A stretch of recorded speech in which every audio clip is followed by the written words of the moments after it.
దీన్ని ఒప్పుకో, మీరు ఇమీడియట్ తీసేయాలి. మీరు ఇమీడియట్ గా తీసేయాల్సింది దీన్ని.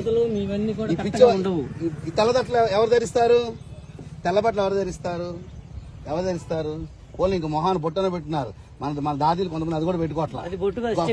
అదే స్టిక్కర్ పెట్టుకున్నారు. అదన్నా అందుకని సనాతన భారత హైందవ ధర్మం ఏం చెప్పిందో అది పాటించే ఋషీశ్వరులు అందరం. కాబట్టి మీరు ఇప్పుడు భగవంతుడు పుట్టాడు, ఇలా వచ్చాడు, 5,000 సంవత్సరాల తర్వాత ఇదంతా సృష్టి అంతా ఉండదు, ఈ పిచ్చి మాటలు మాట్లాడే వ్యవహారం ఉంటే కుదరదు. కాబట్టి మీరు చక్కగా తీసేసుకోవడం మంచిది.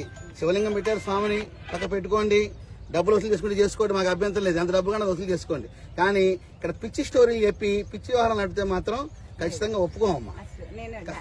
అంటే కాదమ్మా, మీకు తెలుసు సమాజంలో ఎంత వ్యతిరేకత వస్తుందో మీ సంస్థ కూడా తెలుసు. మరి ఏం చేద్దామని ఏంటి పెడతారు? డబ్బులు ఎక్కువ ప్రజలకు వచ్చుగా. యాచకులు బోళ్ళు మంది ఉన్నారు, ఇబ్బందులతో పడి ఉన్నారు. మేమే చేయలేంత ఆర్పాటు, ఇంతమంది స్వాములు వచ్చి ఈ ఆర్పాటాలు ఏంటి, ఇవన్నీ ఏంటి, ఎంత ఖర్చు దీనికి? ఎక్కడి నుంచి వస్తాయి డబ్బులు మీకు? ప్రజల నుంచి ఇస్తారు. దేనికి ఇస్తారు? ఈ ఆర్పాటాల కోసం, సమాజం కోసం పనిచేయమని చెప్పారా? చెప్పండి అమ్మా. ఇప్పుడు మెయిన్ నేను డాక్టర్ నండి. ఓకే, చేశానంటే positive health exhibition, drug addiction, Nasha Mukti Abhiyan. అంటే అందరూ కూడా శివుని ముందు ప్రతిజ్ఞ చేయడం, ఇప్పటి నుంచి మేము అంటే దుర్వ్యసనాల నుండి, దుష్ప్రభావాల నుండి దూరంగా ఉంటాం. పుష్కర స్నానం చేశారమ్మా? చేశారు.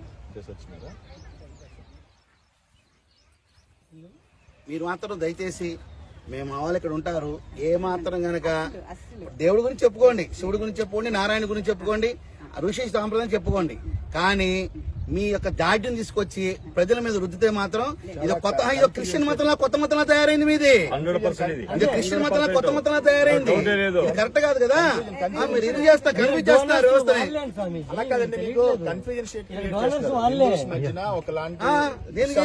తీసుకెళ్తా ఉన్నారు. ఎందుకంటే మేమేమో వేదాస్ ప్రామాణికంగా తీసుకుని చెప్తా ఉన్నాము, మీరేమో ఏదో మీ స్టోరీ లేదు చెప్తా ఉన్నారు. దానికి ఏమో వేద ప్రమాణం ఉండదు, ఏమీ ఉండదు, మీరు ఏదో చెప్పుకుంటా ఉన్నారు. దానివల్ల ఏంటంటే హిందూస్ లో ఇప్పటికే చాలా సాంప్రదాయస్ వల్ల డీవియేషన్స్ ఉన్నాయి. మళ్ళీ మీరు వచ్చేదో బ్రెయిన్ లోకి ఎక్కిస్తే ఉన్నది కూడా ఊడిపోయి వాళ్ళు. మేము గ్రామాల్లోకి వెళ్తున్నాం, పట్టణాలకు వెళ్తున్నాం, ప్రజల్లోకి వెళ్తున్నాం, లక్షల మంది కలుస్తున్నాం. అసలు హిందూ ధర్మం నుంచి పక్కదారి పడుతున్న వ్యవస్థను తిరిగి పునరాగమనం ద్వారా మేము కష్టపడి తీసుకొస్తుంటే మీరు వాళ్ళలో దూరి అయోమయం గురి చేసి ఎటెల్లాలో తెలియకుండా నారాయణ ఫోటో పెడతారు, శివుడు పెడతారు. కానీ చెప్పేదంతా మీ గందరగోళం విషయం చెప్తారు. మీరు అది ఎలా కుదురుతుంది? కన్ఫ్యూజన్. మేము మాట్లాడాము, మేము క్వాలిఫైడ్స్ అందరూ కూర్చొని మేము మాట్లాడాము. నన్ను పిలిస్తే నేను రాలేదు.